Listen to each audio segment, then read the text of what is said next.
पनीर के पराठे की भी अपनी अलग ही बात होती है। किसी को इतना पसंद होता है कि बिल्कुल वो कभी भी डिमांड कर सकता है कि हमको पनीर का पराठा चाहिए, और किसी को कम पसंद होता है इसलिए क्योंकि उसकी स्टफिंग उसको फीकी लगती है अंदर की। तो आज उसी शिकायत को दूर करेंगे और चलिए बहुत चटपटी सी ऐसी स्टफिंग बनाना, एकदम खुशबूदार फ्लेवर वाली स्टफिंग बनाना बताएंगे कि जो भी खाएगा वो खाता ही रह जाएगा। तो आज सबसे पहले क्या करेंगे, आटे का डो लगाकर तैयार करेंगे। तो 1 कप गेहूं के आटे में आपको 1 चम्मच नमक और 1 चम्मच ऑयल डालिएगा, घी नहीं डालिएगा यहाँ पर। ऑयल डालने से जो है पराठे करारे बनते हैं। तो देखिए यहाँ पर घी डालने से पराठे खस्ते बनते हैं। तो ये जो पनीर का पराठा है ये हम थोड़ा करारा बनाएंगे। थोड़ा थोड़ा पानी डालकर सारी चीज़ें मिक्स कर लीजिए। अजवाइन वगैरह कुछ नहीं डालना है, सिर्फ नमक और ऑयल डालकर आटा आपको मिक्स करना है। फिर थोड़ा थोड़ा पानी डालकर इस तरीके से देखिए नरम मुलायम आटा लगाकर तैयार कर देना है। इसको कम से कम 15 मिनट का रेस्ट दीजिएगा। तब तक इधर, जब तक ये रेस्ट कर रहा है तब तक इधर हम दही का रायता बना लेते हैं। तो 1 कप दही ले लिया है, दही को अच्छे से फेंट लीजिए और यहाँ पर डाल दीजिए वाइट नमक स्वाद के अनुसार, काला नमक स्वाद के अनुसार, 1/4 चम्मच जीरा पाउडर, 1/4 चम्मच रायता का मसाला। अच्छे से मिक्स कर लिए। बहुत ज़्यादा मसाले इसमें नहीं डाल रही हूँ क्योंकि जो बूंदी का इस्तेमाल करूँगी, देखिए ये मसाला बूंदी है। तो मसाला बूंदी में अब इससे ज़्यादा मसाले नहीं डालेंगे, अच्छे से मिक्स कर लेंगे और कुछ नहीं है, आपका बूंदी का रायता देखिए यहाँ पर बनकर एकदम तैयार हो गया है। तो बस इस तरीके से सिंपल सा है, और ये जो पनीर के पराठे के साथ में ये रायता बहुत पसंद आता है किसी किसी को। तो चलिए इसको सर्व कर लेते हैं और थोड़ी सी बूंदी इस रायते के ऊपर ऊपर से डाल लेते हैं। आपको अगर आज की रेसिपी अच्छी लगे फ्रेंड तो एक छोटी सी रिक्वेस्ट है, चैनल को ज़रूर सब्सक्राइब कर लीजिएगा और गारंटी है पराठे की रेसिपी आपको बहुत पसंद आएगी। तो यहाँ पर मैंने लिया है 300 ग्राम पनीर। तो सारा पनीर का यूज़ नहीं करूँगी क्योंकि मैं थोड़ा थोड़ा इसको कद्दूकस करूँगी और कद्दूकस करने के बाद में पनीर को, बाकी का बचा हुआ पनीर रख दूँगी क्योंकि ये असल में पनीर का पराठा मेरे बेटे को बहुत पसंद है। तो मैं सुबह सुबह उसको जो है लंच के लिए या ब्रेकफास्ट के लिए बनाती हूँ, लंच में भी ले जाता है वो। तो मैं वही पराठा आज बना रही थी, उसको बहुत पसंद आता है। तो मैंने सोचा आपके लिए जो है इसकी रेसिपी शेयर करती हूँ आपके साथ।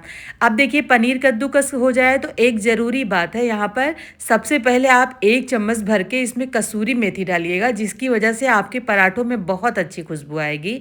बारीक कटा हुआ 1 प्याज डाल दिया है, कद्दूकस किया हुआ अदरक डाल दिया है, बारीक बारीक चॉप करके हरी मिर्च डाल दीजिए, 1 मुट्ठी भर के हरी धनिया डालिए क्योंकि हरी धनिया का फ्लेवर बहुत अच्छा लगता है।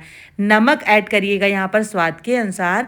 यहाँ पे आधा छोटा चम्मच मैंने किचन किंग का मसाला ऐड किया है और आधा चम्मच मैंने चाट मसाला ऐड किया है। बस बाकी धनिया हल्दी मिर्चा और कुछ मत ऐड करिएगा। फालतू का मतलब सब्जी नहीं बनाकर खा रहे हैं आप, पनीर का पराठा बना रहे हैं, सिर्फ इसमें फ्लेवर दीजिए।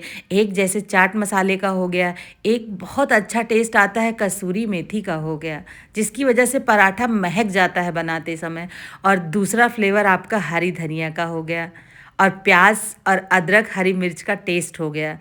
तो ये देखिए सारी चीज़ों को बैलेंस करके आपको पनीर का पराठा बना लेना है। छोटी छोटी इस तरीके से गोले बनाकर तैयार कर लेंगे तो आपको पराठे में स्टफिंग करने में बहुत आसानी होगी।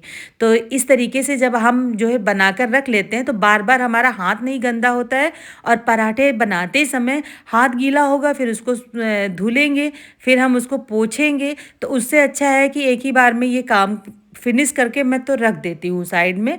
और उसके बाद बस आटा चेक कर लीजिए, एक बार मसल लीजिए, आटा को नरम मुलायम लगाइएगा। कभी अगर आपने पनीर को फ्रिज में रखा हुआ है तो एक छोटी सी टिप्स मैं आपको दे रही हूँ यहाँ पर, पनीर अगर हार्ड हो तो ये गोले ज़रूर बनने चाहिए अच्छे पराठे बनाने के लिए। अगर गोले नहीं बन रहे हैं तो मतलब आपका स्टफिंग आपकी सूखी है। अगर सूखी हो तो 2 चम्मच दूध मिला लीजिए उसमें, या थोड़ा सा मक्खन मिला लीजिए। ये टिप्स आपके बहुत काम आएगी।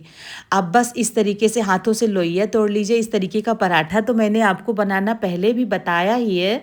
इस तरीके से लोइया तोड़िए, हाथों से कटोरी की तरह बना लीजिए, और एक जो है बॉल्स स्टफिंग की इसके अंदर रखिए, और इस तरीके से जो है इसको अंदर की तरफ फोल्ड कर दीजिए। जैसे पहले मैंने दाल के पराठे भरने को बताया था, लेकिन इसमें जो एक्स्ट्रा स्टफिंग है ये हम निकाल देंगे। तो इसकी जो लोई है, जो आटा इसके अंदर लगेगा, वो बिल्कुल एक नींबू के आकार का, जितने आकार की हम रोटी बनाते हैं उतना ही आटा, एक रोटी के जितना ही आपको यूज करना है।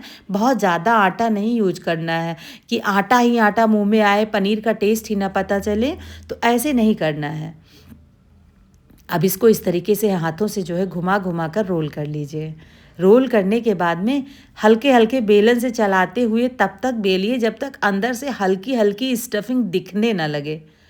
पतला पराठा बनाइएगा, जो रोटी से हल्का सा मोटा हो, तब ये पराठा खाने में बहुत स्वादिष्ट लगता है। अगर पनीर का पराठा आप मोटा मोटा बना देंगे तो पनीर, तब वही बात होती है कि उसी पराठे में पनीर का टेस्ट नहीं आता है और मुंह में खाने में सिर्फ रोटी ही रोटी आपको आती है, तभी वो पराठा अच्छा नहीं लगता है खाने में।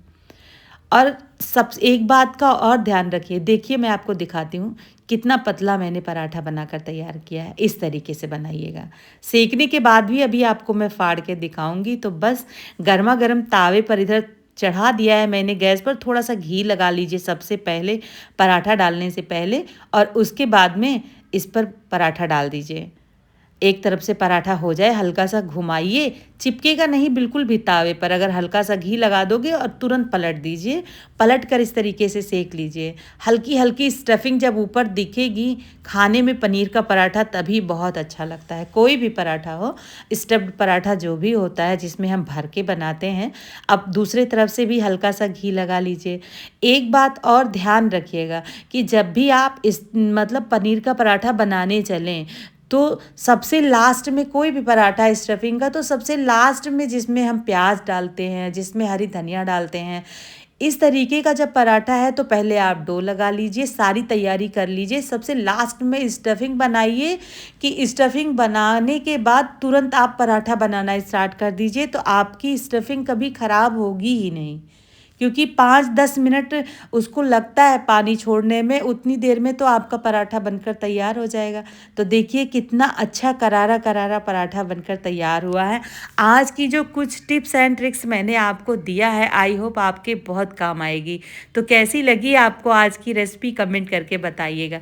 देखिए एक पराठा सीख गया है, दूसरा भी उतार लेते हैं, और गर्मा गर्म इन पराठों को आप चाहे तो जो है रायते के साथ खाइए या दही के साथ। वैसे ये पराठे चाय के साथ भी बहुत अच्छे लगते हैं। अचार उचार की ज़रूरत ही नहीं है, इसके अंदर स्टफिंग इतनी चटपटी बनेगी मेरे कहने से। सिर्फ आप चाट मसाला, भुने हुए जीरे का पाउडर, काली मिर्च का पाउडर डालिएगा इसके अंदर, और आधा चम्मच किचन किंग का मसाला डालिएगा स्टफिंग में। बहुत स्वादिष्ट बनेगी। देखिए अगर मैं इंग्रेडिएंट्स बताना कहीं भूल गई होंगी तो आपको मैं डिस्क्रिप्शन में लिख कर दूंगी। फिर मिलूंगी एक नई रेसिपी के साथ। Bye bye.